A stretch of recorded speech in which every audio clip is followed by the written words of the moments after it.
Hello friends, প্রতিদিনের মতো নতুন একটা ভিডিও নিয়ে আমি হাজির। আজকে এই মুহূর্তে আমি দাঁড়িয়ে আছি নিমাই তীর্থের ঘাটের ঠিক সামনের অংশটাতে।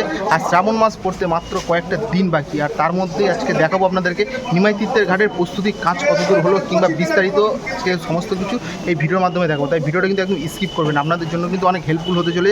কিংবা যারা এই বছরে ভাবছেন যে শ্রাবণ মাসের প্রথম দিকে আসবেন যে শ্রাবণ যাত্রা করতে, তো সেই কারণে কিন্তু আজকে এই ভিডিওটা বানানো। তো নিমাই তীর্থের ঘাটে আজকে কেমন কী হচ্ছে সমস্ত কিছুই দেখাবো বিস্তারিত। তাই ভিডিওটি স্কিপ না করে সম্পূর্ণ ভিডিওটি দেখুন। আমাদের চ্যানেল যদি নতুন হয়ে থাকেন চ্যানেলটিকে লাইক শেয়ার সাবস্ক্রাইব করতে ভুলবেন না। আপনার একটা লাইক পরবর্তী ভিডিও আমাদের অনেক বেশি মোটিভেট করে। তাই চলো আর বেশি কথা না বাড়িয়ে আজকে আপনাদেরকে দেখায় নিমাই তীর্থের ঘাটের A to Z সমস্ত কিছু। আমি এখন দাঁড়িয়ে আছি শেওড়াফুলির সবথেকে পুরনো ঘাট অর্থাৎ নিমাই তীর্থের ঘাটের ঠিক সামনেটাতে। তো একবার আপনাদেরকে দেখিয়ে দিই, এই যে রোডটা চলে গেছে এই রোডটা গেছে কিন্তু শেওড়াফুলি থেকে আসছে। আর এই যে আপনারা বাঁকে জল নিয়ে কিন্তু এই রোড থেকে সোজা যাবেন তারকেশ্বরের উদ্দেশ্যে। তো চলুন এবার এই ঘাটে কিন্তু একাধিক চমক রয়েছে, সেই সমস্ত কিন্তু এবার দেখাবো। তারই মধ্যে একবার দেখিয়ে রাখি, সামনে যে রেলিংগুলো দেখতে পাচ্ছেন স্টিলের, এগুলো কিন্তু আমরা এতদিন বাঁশের দেখেছি, তবে এখন যেটা দেখতে পাচ্ছি সেটা হচ্ছে স্টিলের।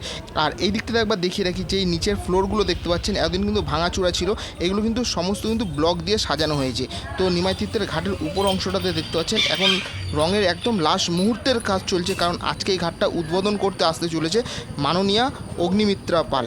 তো মাননীয়া তো আসবে বিকালে, তার আগের অংশটাতে আমি দেখাবো। আমি থাকতে থাকতে আসবে কি না জানি না, তবে আমি দেখাবো ঘাটের বিস্তারিত অংশগুলো। চলুন একবার আমি দেখিয়ে দিই আপনাদেরকে। তো এই জায়গাটা থেকে দাঁড়িয়ে কিন্তু ঘাটের কিন্তু অনেকটা অংশই দেখা যাচ্ছে একদম ওই মাথা অবধি। এখানে আপনাদের আরও একটা জিনিস দেখিয়ে দিই, এখানে নিমাই মহাপ্রভুর যে একদম শেষ মুহূর্তের রঙের কাজটা সেটা কিন্তু এখন চলছে। এই বছর 2026-এ যারা তারকেশ্বর যাত্রা করবেন তাদের জন্য তো তারকেশ্বরে একাধিক চমক রয়েছে, তারই মধ্যে একটি হলো নিমাই তীর্থের ঘাট। তো এই ঘাটেরই আজকে আপনাদের সামনে তুলে ধরবো বিস্তারিত। এবং যারা ভাবছেন যে এই বছরে আসবেন, ফার্স্ট সপ্তাহে আসবেন যে তারকেশ্বর যাত্রার জন্য, তো তাদের জন্য একবার দেখিয়ে রাখি এই ঘাটে কিন্তু প্রচুর সমস্ত কিছু নতুন নতুন জিনিস করা হয়েছে। ফ্লোর থেকে শুরু করে যে স্ট্যান্ডগুলো এতদিন আমরা দেখেছিলাম বিনা রঙে দেখেছিলাম, তো এখন দেখতে পাচ্ছেন ঘাটের তার নিজস্ব একটা রূপ ফিরে পেয়েছে।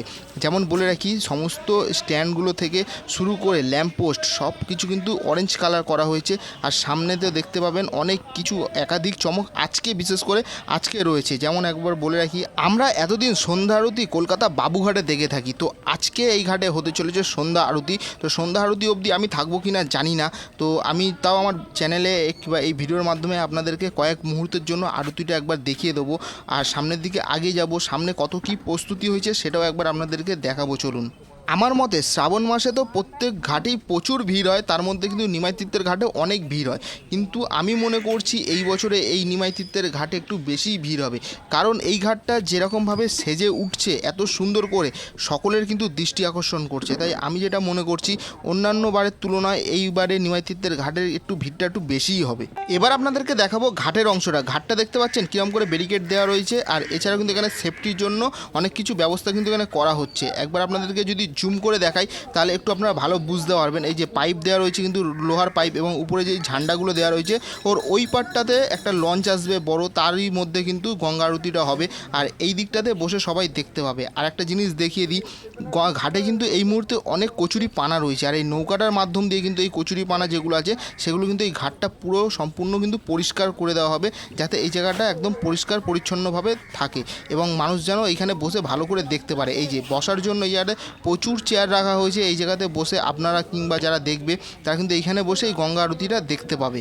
এখানে আরেকটা জিনিস আপনাদেরকে দেখিয়ে রাখি, এখানে যত গাছের গোড়াগুলো ছিল সেখানে কিন্তু সমস্ত ভাঙাচোরা পাথর দিয়ে সাজানো ছিল, তবে এই বছরে এই জায়গাটাতে আপনারা দেখতে পাবেন অরেঞ্জ কালার এবং সাদা কালার পাথর দিয়ে সম্পূর্ণ কিন্তু মুড়ে দেওয়া হয়েছে। আর এই জায়গাটাতে অনেকটা পরিষ্কার পরিচ্ছন্নভাবে কিন্তু এই জায়গাটা সাজানো রয়েছে। তাই বলছি যে এই বছরের নিমাই তীর্থের ঘাট সমস্ত মানুষের কিন্তু নজর কাটতে চলেছে।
শ্রাবণ মাস পড়তে হাতে গোনার মাত্র কয়েকটা দিন বাকি, আর এই সময়তে আজকে আমরা চলে এসেছিলাম নিমাই তীর্থের ঘাটে আপনাদেরকে সম্পূর্ণ জায়গাটা দেখানোর জন্য, যে শ্রাবণ মাসের আগে নিমাই তীর্থের ঘাটটা কীরকম করে সাজানো হচ্ছে কিংবা বাদবাকি অংশটা কীরকম কী হচ্ছে, ডিটেলসটা আজকে আপনাদেরকে দেখালাম। তো আজকে ভিডিওটা বেশি বড় করবো না, আজকে ভিডিওটা এই পর্যন্তই।